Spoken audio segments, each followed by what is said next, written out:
Hello, ladies and gentlemen. Welcome to another Sheffield United match preview. How's everyone doing out there? It is absolutely fantastic to be back. Me and Ollie, who I'm going to bring in a second, are going to be previewing Sheffield United versus Huddersfield Town at Bramall Lane. It seems like an age since we were there. The last game as well, we played Cardiff City and we weren't particularly good, but we'll get on to talking about that in a second. It almost feels like a brand new start to a season. What do you think, Ollie? Yeah, completely agree. It's weird. In my head, I'm thinking about it almost like a Grand Prix. Like we've done qualifying. Now let's see how we actually kick on the Sunday. But yeah, it does feel weird coming back. It's been too long a break. People are like, oh, let's have a winter break. Let's never have a winter break because this is awful. No, it really is. It really is. I have enjoyed the World Cup. I enjoyed seeing like kind of 4 games a day. But now when it's 2 games a day, what's the point? And some days they don't even have any games. What a waste of time yesterday was, for example. Might as well have not had yesterday, had we? Yeah, I could have just slept through. There were no point. 4 games a day or nothing. That's my agreement now.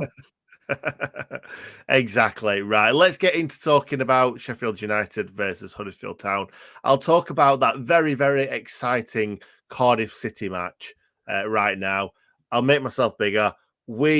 This were a terrible match from start to finish. If you were watching that game and you weren't a supporter of Sheffield United or Cardiff City, I feel ever so sorry for you, because I didn't even want to watch it, and I'm a blade. But we managed to get that one goal, that one solitary goal from George Borlock, smashed it in right in the front post, and yeah, there were no way Cardiff were going to score, no chance. So it was nice to take those 3 points away. It was very similar to last season when we nabbed a win. I think it was against Barnsley, where we nabbed a win just before the international break when we were out on our ears. So it's nice to see the Blades pick up those 3 points, even though it all makes a difference at the end of the season. But we just needed those. It didn't matter about the performance. We got the 3 points, and now we start from scratch. We've got loads of players back. We've still got a lot of players not back. But yeah, we'll get onto that very, very soon. Yeah, indeed. I think it was massive to get that win. I think as well after the Rotherham performance midweek at Bramall Lane, it was huge that we actually went out there and did something after that game. Because if that had been the last one, I think negativity creeps in. So just going out there, weren't a great performance, but Baldock somehow forces one over the line, and that's all that mattered. 3 points. And it put us back into the automatics, of course, where we maybe wouldn't have been without that. And it does make a difference, that I think, to the psyche. Yeah. Exactly. Yes, it does. Now, let's move on to talking about this game, and I will let you tell us all about what happened last time out. Oh, God, do I have to? So, last time out, I'll take you back because it was early last season. I think it's August. Newly relegated Sheffield United. I've had a pretty poor start to the season. We've not scored in, I think it was four games before this one. And it was very much Slav ball.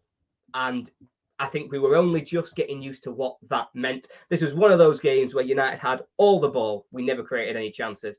We then, when we're really trying to push forward, about 70, 75 minutes, they get us on the break, brain dead defending, and easy goal to go one behind. And you think, good Lord, is it really like this? Now, fortunately, we did score our first goal of the season, 91 minutes. Billy Sharp doing what Billy Sharp does best and getting United a goal. A difficult game, one that's frustrated everybody, but it's a point, right? Wrong, because despite only equalising in the 91st minute, we immediately conceded straight away from their kickoff. Just more completely switched off. I don't know if they were still celebrating. I don't know what they were doing, quite frankly, but we conceded a stupid goal yet again, 93rd minute to lose 2-1. Now, was it offside? Potentially. Did it make me feel any better? Not even a little bit. It was an awful performance, and we really need to not do the same again. I think that was really the start of the end. About 5 games in, and already I was writing Slav off. So that just about sums up that performance, I think. To be fair as well, mate, I don't think they were that good either. We weren't that good. They weren't that good. And we both ended up in the playoffs. So it just shows how much of a long season it is in the Championship. Yeah, I remember before that game, they were in my relegation zone predictions. So obviously, I knew exactly what I was talking about. And they came to Bramall Lane, did us over, and you just thought they're rubbish. Like I've watched them play now 90 minutes. They've beat us, and they were rubbish.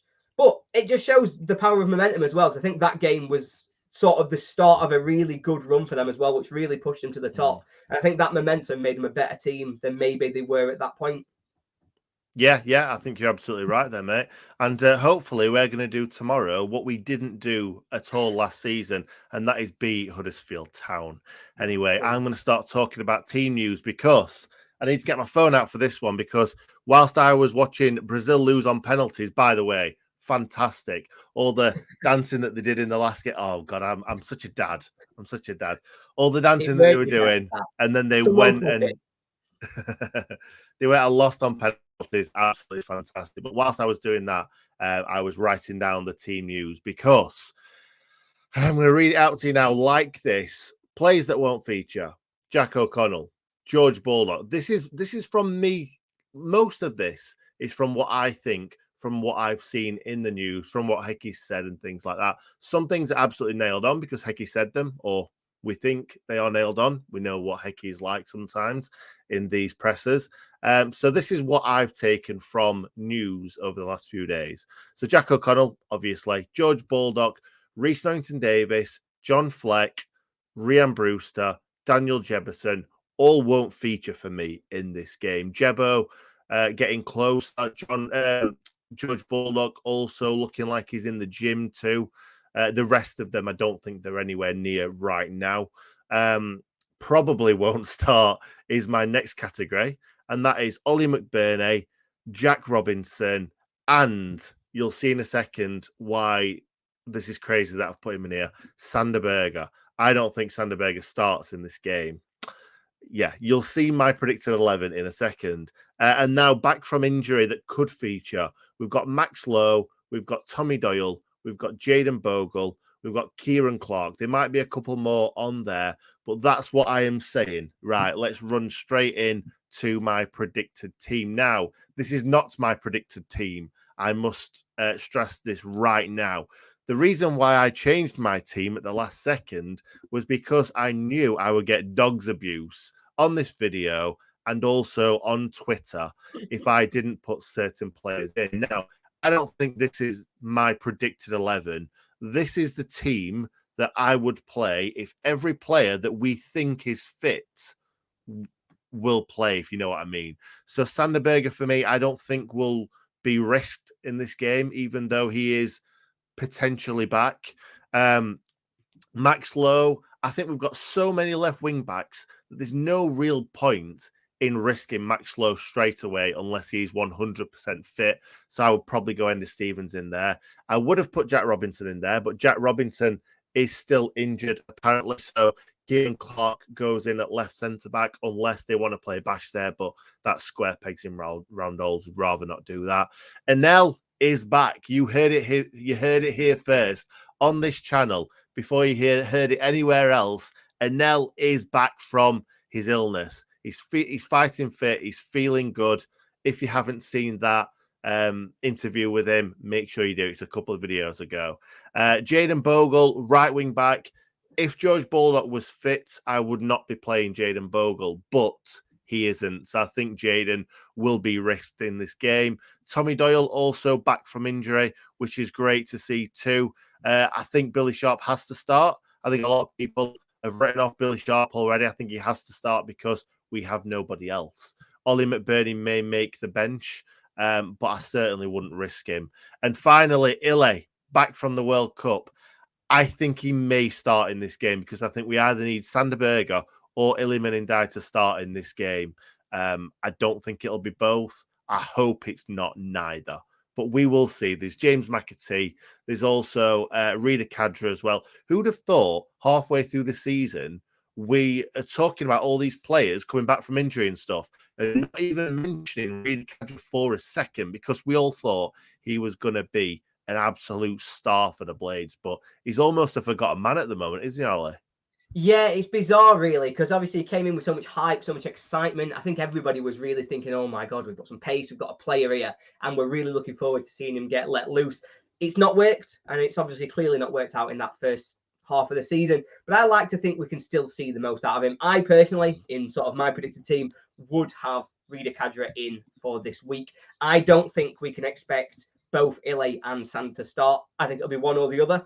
If I was leaning, I'd say it was probably more likely to be Ile, which would see me putting Kadra in. And therefore, I think his pace alongside Billy will make a huge difference as well. Because at the moment, with Billy as that central striker, I'm just not quite sure how we get up the field that well.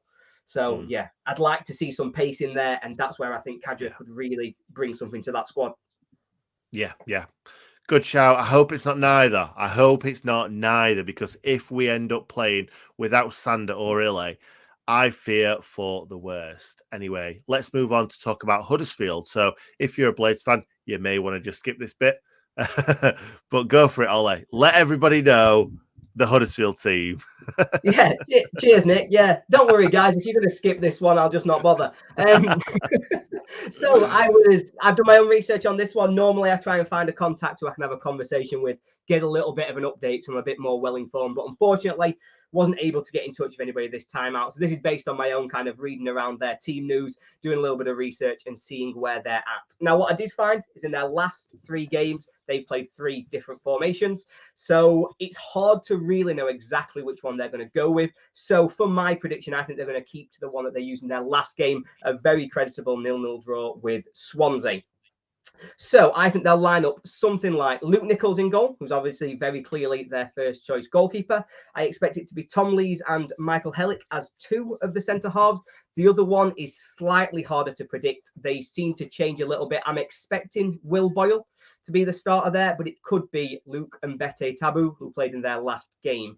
I think we'll have Kane Kessler on the right, with David Kasumu and Jack Redoni in the middle, and then Josh Ruffles coming on off the left. I then think that front 3 will be their key man and their real standout player, Sorba Thomas. Then they'll have Danny Ward back in through the middle instead of Jordan Rhodes, and possibly Ben Jackson off the left. In terms of their injuries, I think the main one for them at the moment is Yuta Nakayama. I think he's out for the season. I think it's a cruciate injury that he's got. Ollie Turton and Matt Pearson are 2 others who've been out, and I know they're due back in December, but I don't think they will be back quick enough for this game. So that's what I'm expecting from Huddersfield. Bravo. Bravo. There's no way that I would be able to do all that research and sound as well informed as you were. So well done, my friend. And for all of those that skipped, shame on you. Shame on you. Sorry. Can we just have a little laugh about Sorba Thomas as well? After his interview whilst he was in the Welsh camp. He was obviously feeling very Welsh that day because he was born in London, and he did say, "We're going to go and show England, aren't we?" in his very, very Welsh accent. So let's hope this doesn't get clipped up and he shows us tomorrow. Let's hope not. They're gonna have that playing in their team talk. Just you slagging Sorba Thomas before he has game of his life. Do you know what? I can't even remember the last time I saw him play football. I don't rate him at all. Don't rate him in the slightest. So yeah, there we go. Keep it going. Keep it going. Right. So let's talk about the referee. I don't know who the referee is, mate. I haven't done that research. I don't really care, to be honest. And Hal's not done it for me. So yeah, shame on Hal. Shame on Hal. Anyway, let's move on to score prediction, because that's where we shine, mate. Because we do our score prediction video for every single game. Here we go. This is what it looks like. If you've not seen it already, go and watch it. You will be helping the boys out. We do have a laugh on there too. And I'm going to also pop up on screen our score predictions, because these are what we went for. I went for a 3-1 Blades win, and that yellow, if you've not seen it, means the banker. So I'm saying that is an absolute banker. That will happen, 3-1. And Ollie's gone for a 2-0 Blades win. So what could go wrong? I know. I mean, I slagged you for it yesterday. I'm going to slag you for it again today. You never put a banker on your own team. That is just a recipe for disaster. However, Wayne agrees. My guy. Maybe I'm being outvoted. I think United have got enough to win this game. I think that lack of potentially attacking options could be a bit of an issue. I think we really need to make sure we've got the right players in there so that we can hurt Huddersfield. But quite frankly, this is a team that's bottom of the league and very much deserving to be bottom of the league based on just about every metric. They're not a team that should be able to come to Bramall Lane and do us, but I said that last season and I was proved very, very wrong. So we've got to be on it. We've got to make sure we come back and really just don't let our standards drop, win this game, and then kick on from there. Absolutely. Here. Right. Let's have a look at player connections for a second. Do you want to give me some, Ollie? Have you thought of any? Don't do any Googling. I can see you Googling. I was watching Brazil, Nick. What? You know that's finished, right? I mean, I was watching Brazil instead of finding player connections. All right. I'm gonna say. I'll give you a few. So Richard Stearman, one of them. Martin Craney, I believe. Yeah. Danny Cadamartris springs to mind, but I'm not 100% true. Thinking that's true now that I've said it. Let us know in the comments right now. One, if I've got that right, or two, if you've got any more. Yes, he did. 44 games, 5 goals. There you go. Let us know in the comments right now if you've got any more. If you're watching this after the stream as well, make sure you pop them in the comments too. Yeah, I don't think I've got many more to be. I don't think we share too many players, even though it's so close.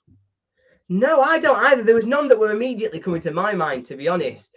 I did wonder if they were one of the many, many, many, many, many teams that were managed by a certain Mr. Neil Warnock.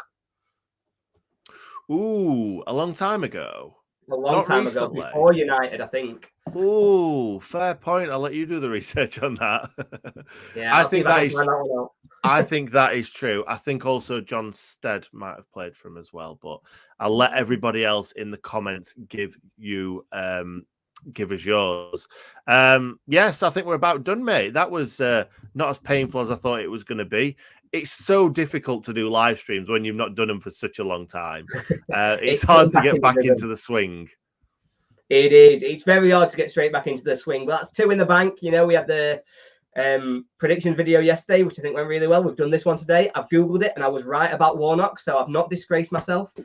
So all in all, that's a big tick in the box for me. Big tick in the box for you, mate. Hopefully the Blades get a big tick in that box tomorrow, and it is a big W over it.